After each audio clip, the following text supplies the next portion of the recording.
Hi guys, so for today's video, meron tayong pupuntahan isang website, no? Mostly, para to sa tinatawag na stress test, no?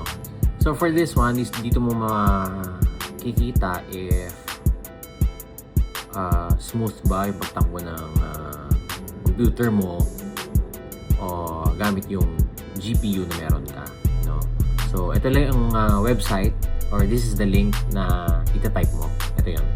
So, ito yung itatype mo sa browser mo.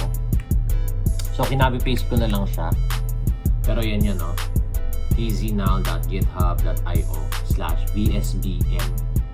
So, once na nandiyan ka na, just hit enter.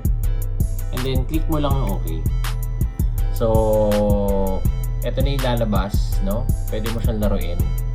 So, dito mo makikita or matitest if smooth ba, no, yung effects. Yan, no? Di ba? Makapansin niyo yan. So, pwede mo siyang galaw-galawin gamit ng iyong mouse. Just click the first mouse and yan, iniikot-ikot ko siya. So, meaning smooth yung GPU or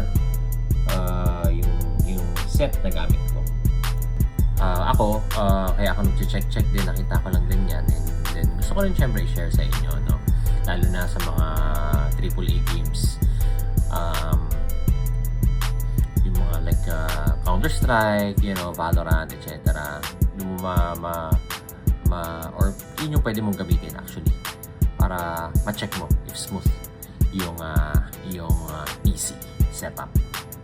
So, hanggang dito na lang yung video ko, guys. Hanggang dito na lang. Till my next video, I'll see you next time. Let's go!